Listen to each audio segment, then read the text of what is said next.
Welcome back to the basement, the friendliest place on YouTube. Time to go to the garden, perhaps chance. Oh, hello. We're gonna get some more stars today. We need to get more star bits. How are you doing, basement dwellers? I want to know, what is the name of your favorite pet that you own? I don't have it. Mine's my wife. What? I'm just kidding. Terrible. What's your favorite pet, Peter? That I currently own? My deaf cat Holiday. How about all of the pets you've ever owned? What was your favorite pet? Definitely Parkour. Oh, yeah. That's so sad. All the old school sure OG basement folks will know who that is. Anybody who watches the streams knows who that is. That's true. He shows up at the end of every stream, and everybody's like, "Oh, Parkour, heart, sad." It's always, yeah. Whoa, this doesn't look much like a dome, does it? Looks more like a house. I mean, it looks like a wide open galaxy. Yeah, just plains. Man, I would not want to live. Dude, they need to add more henge to this stone. Where's it? Needs more henge. Hey, Johnson, you forgot the henge. I'm sorry, I went out for lunch. I'll get the henge taken care of later. This is barely related, but in my mind it connected. So there's a Simpsons where someone takes a sip of a beer. It might be Homer, and he's like, and he like analyzes it, like a somm does with wine. Yep. Barley and hops and something pleasant I can't quite put my finger on. And then it pans over to the brewery, and there's a big open vat of the beer, and there's 3 dogs swimming in it, and a guy in a lab coat, like, takes like a little spoonful and tastes it and goes, needs more dog. Ew. I've had drinks that taste like maybe dog there was beer. a dog hair in it. Yeah. Oh, Ew. that's a crab. Ooh, hey, he's a big mean crab. Excuse me. How would you like to get injured? A crab that size is worth like a lot of money. He looks so friendly. Yeah, there'd be a lot of crab meat. Don't hit me in my jiggly butt. I saw a 40-pound crab on a YouTube channel. Yeah? Worth $700. Oh my goodness. The dude bought it and brought it to a chef, and he like made the whole crab into stuff. Ooh, well, okay. Looked really good. Okay, basement dwellers, now that you've answered your favorite pets' names, what, Wait, what about yours? Ooh, my favorite... Okay, it's a toss-up. We had a bunch of cats. We had Frank, and Spot, and Sparky, and Pete, and Bill. You had a Frank? Yeah, we had a Frank. Did I get them all? I think I got them all. I gotta get them all. And we had Trixie, and Mama Kitty, and CJ, and Cephas, and there's a reason why there was a Mama Kitty. Let me just tell you that right now. She definitely got around. Let's just say that. She decided to have all the babies on our property. But it was a farmhouse. So like, farm cat. She, Did she have to bite open the sacks that her kittens were born in? I don't know. I didn't watch. Smart. But it's gross. Oh, and Marbles. I forgot about Marbles. Marbles was the worst cat. She was a jerk. She bit everybody. She clawed up everybody, and she was just always like. She was like kind of a fat. She had a cool color though. She was like a black calico cat. Ooh. Like had like. That does sound cool. Like fully black, but had like brown spots and stuff on her. Really interesting. But she was also a jerk, so it doesn't matter how cool she looked. Yeah. Anyway, Pete was my cat, and Pete was cool, but he would spray on stuff, so he had to be an outside cat. And we always got along. Like Pete and I still have a scar on my arm from when I tried to throw him off a deck to see if he'd land on his feet. We were good buddies.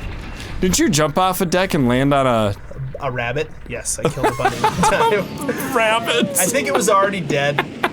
I think like one of the cats. Actually, I think Pete killed it. I think Pete killed it or like maimed it, and it was like still kind of like barely alive when I landed on it. So you put it out of its misery. Pete and I were a team.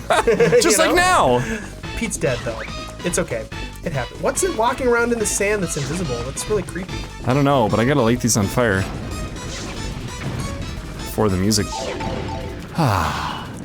So, Pete was really cool, but probably the coolest cat of all was Bill. We called him Wild Bill.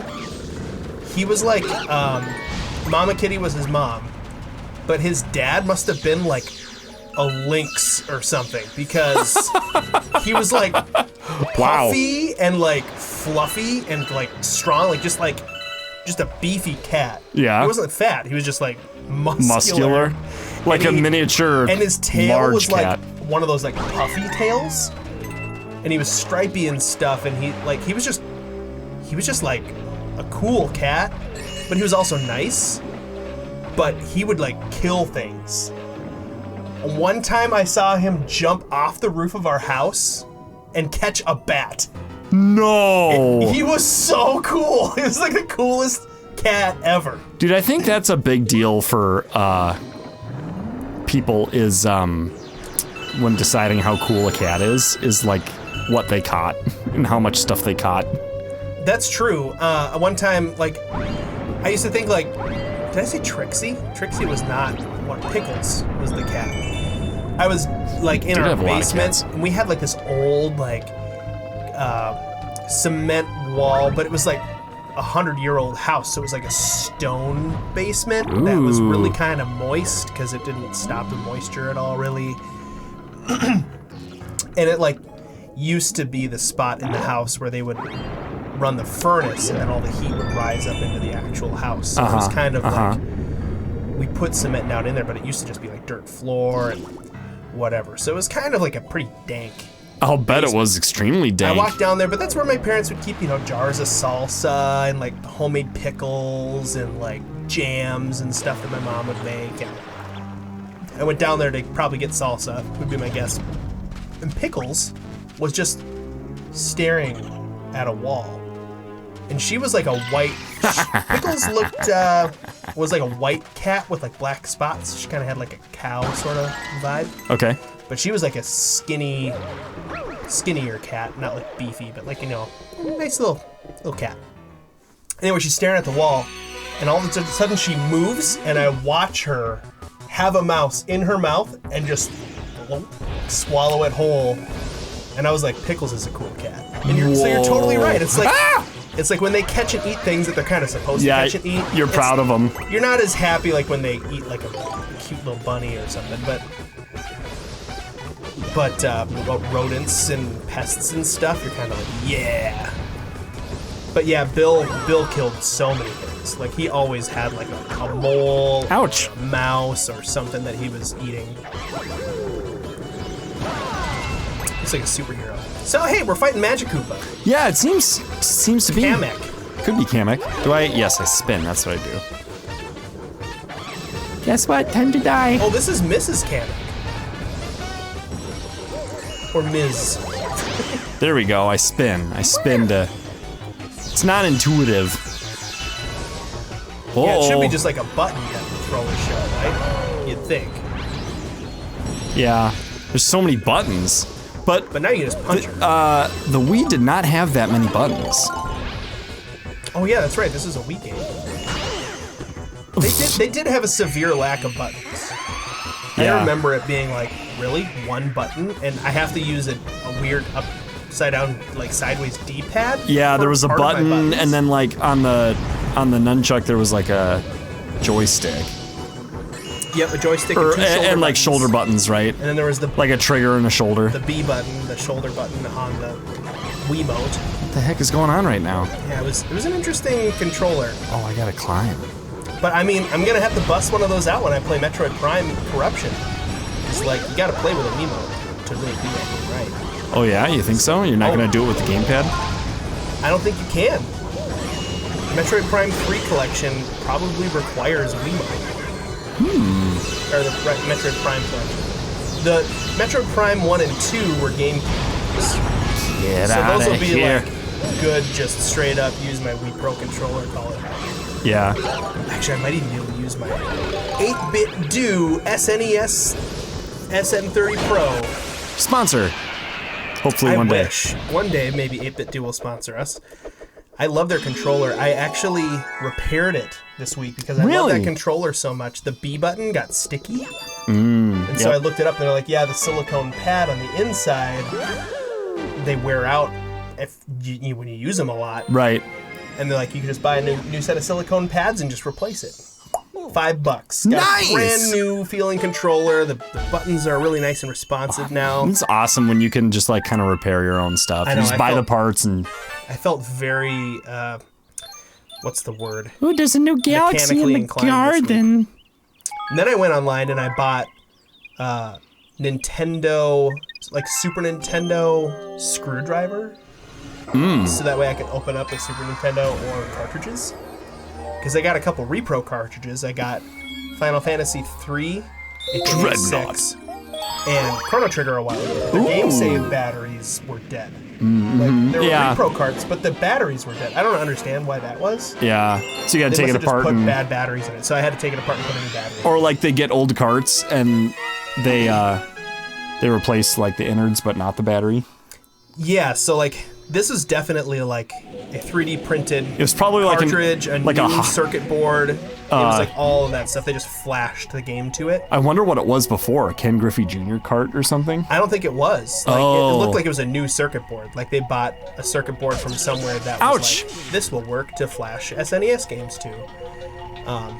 Because it's a smaller circuit board. The old circuit boards are big. This is pretty small. Okay. But anyway, I don't know why. I tried to look it up online and see, like, why would the battery be dead in a repro cart? But I came to the conclusion that they were just putting dead batteries in it. Lame.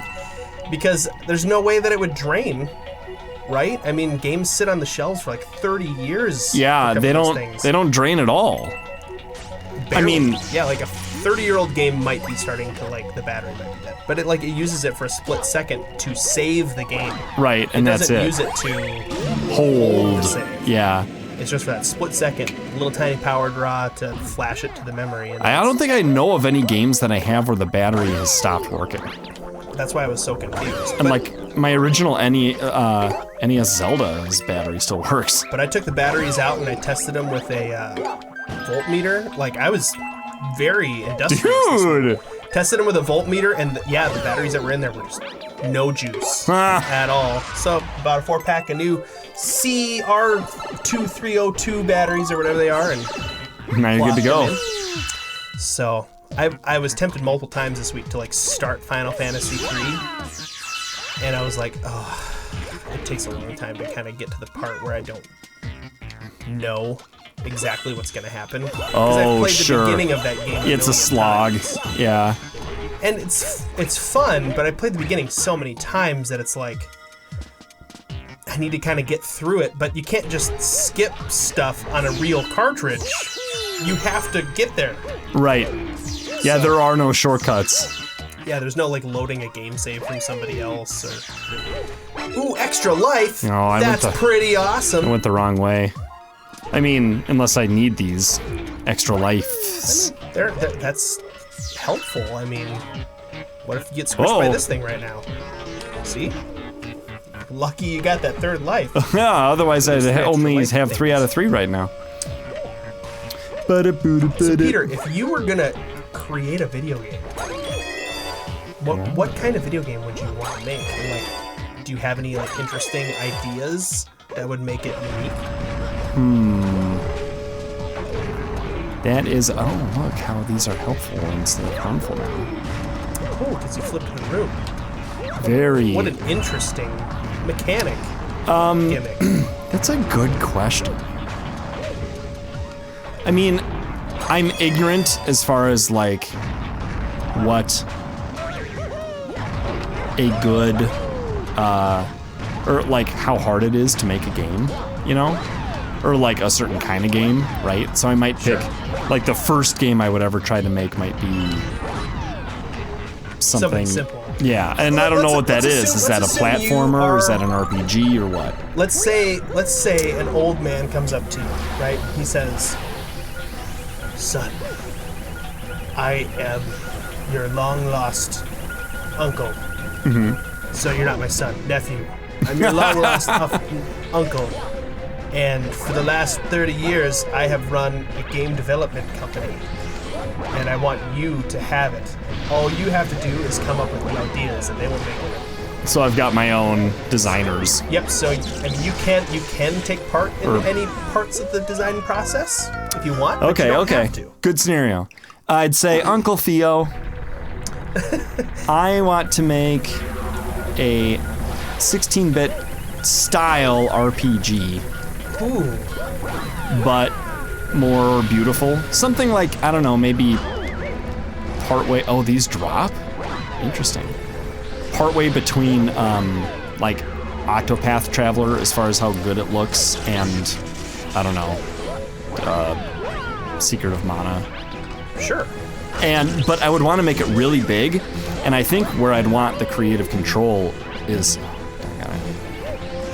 over the story. Ooh, yeah. Because I've always found the stories mostly to be like kind of bland. Or they just kind of pull me out of the game a little bit. I don't know, and I think if I got to do my own, I would really... Well, I'm dead. That looks so hard. See, now I want the extra lives.